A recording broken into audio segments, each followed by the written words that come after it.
welcome back to Cousin John Car Stuff. So in this one I had to call the cops to get me out of a dealership. Not your typical dealer holding you hostage type of situation necessarily. So what happened? Well, had a car I was interested in. The seller, who I knew very well, said I could take it, get a pre-purchase inspection. So that's what I did. Took it to the dealership, had the night drop, got there about 8:40, 8:45. My wife went with me so we could come on back to the house, and then pick up the car the next evening and get the report on the pre-purchase inspection.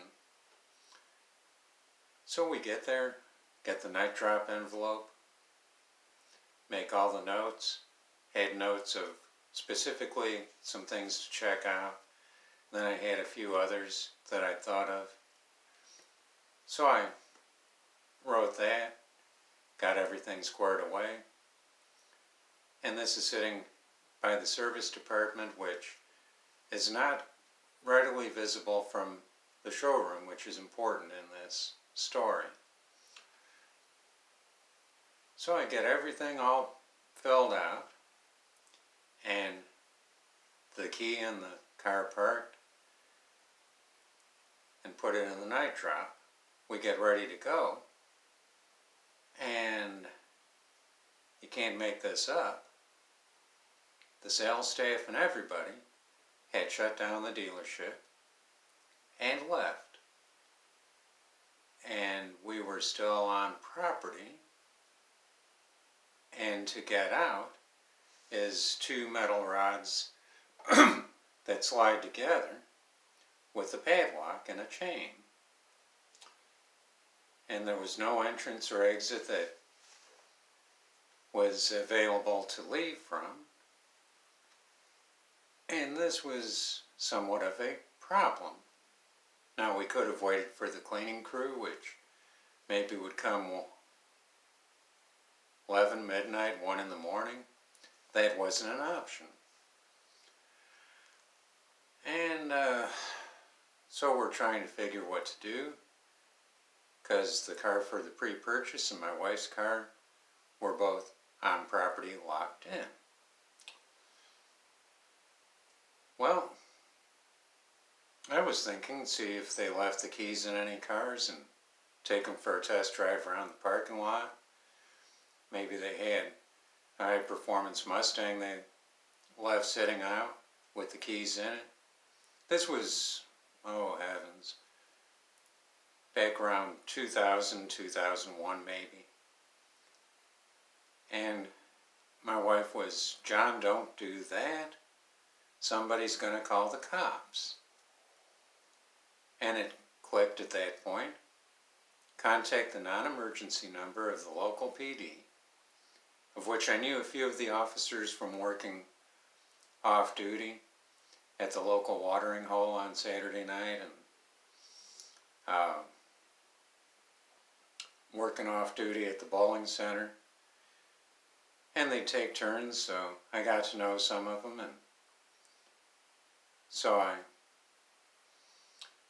called the non-emergency number and told them it's not a real emergency, but I'm sort of stuck at such and such dealership, and can you send somebody out who can maybe get me out of here?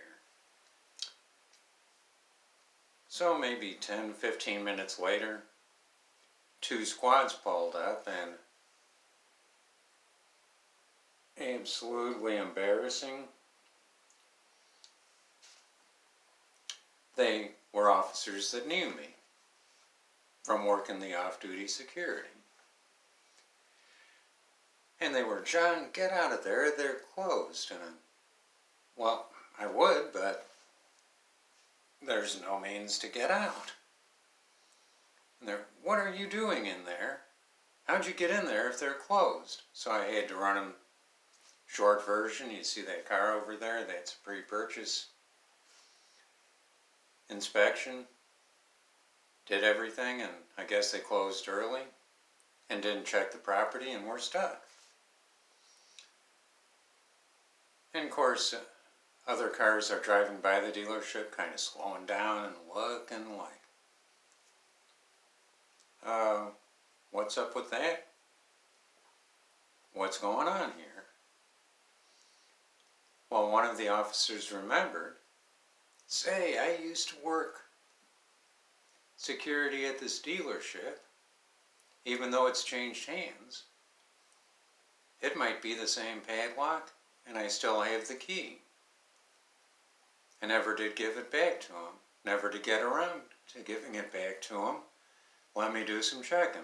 So he pulls out a key ring with massive amount of keys, goes through and finds all the ones with the name of this padlock on it, and finds the one that unlocks that padlock. Get the padlock unlocked, pull the two bars apart. Now, John, get out of there. You know there's crime out here we have to fight. They were good-natured ribbing. They were just kidding around. And got the car pulled out. They locked it all back up. And, John, do your car shopping when they're open. Again, good-natured ribbing. So I, next day, went to pick up the car, pick up the report on the pre-purchase. And I also asked, is the general manager around? Well, yes, they are. I went in, told the general manager what was going on.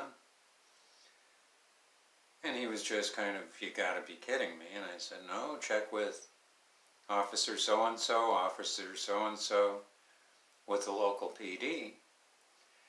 And they'll let you know, as a matter of fact, everything is true. And it was quite embarrassing that they're telling me, you can't be in there, get out of there, they're closed. I can't, they locked me in. And so the general manager, of course, to make things right, said, you don't have to pay for the pre-purchase inspection. I will speak to my staff about this. And I knew one of the higher ranking officers or officials in the local PD. And he asked me, John, what was going on? I got a call from general manager of the dealership. You working off-duty security tonight at the local Waffle House? He said, yeah, I'll fill you in then. Went in, told him what was going on. He said, yeah, I was wondering why the general manager wanted to talk to me. And I couldn't see you doing anything like that. So I was just wondering what was going on. You're not in any trouble. It's them that's in trouble. And general manager told me he's making sure all staff knows to check the entire property before leaving for the night. So please like, share, and subscribe. And the one time I had to call the cops to spring me from a dealership. So, we'll see you this coming Wednesday. Until then, take care.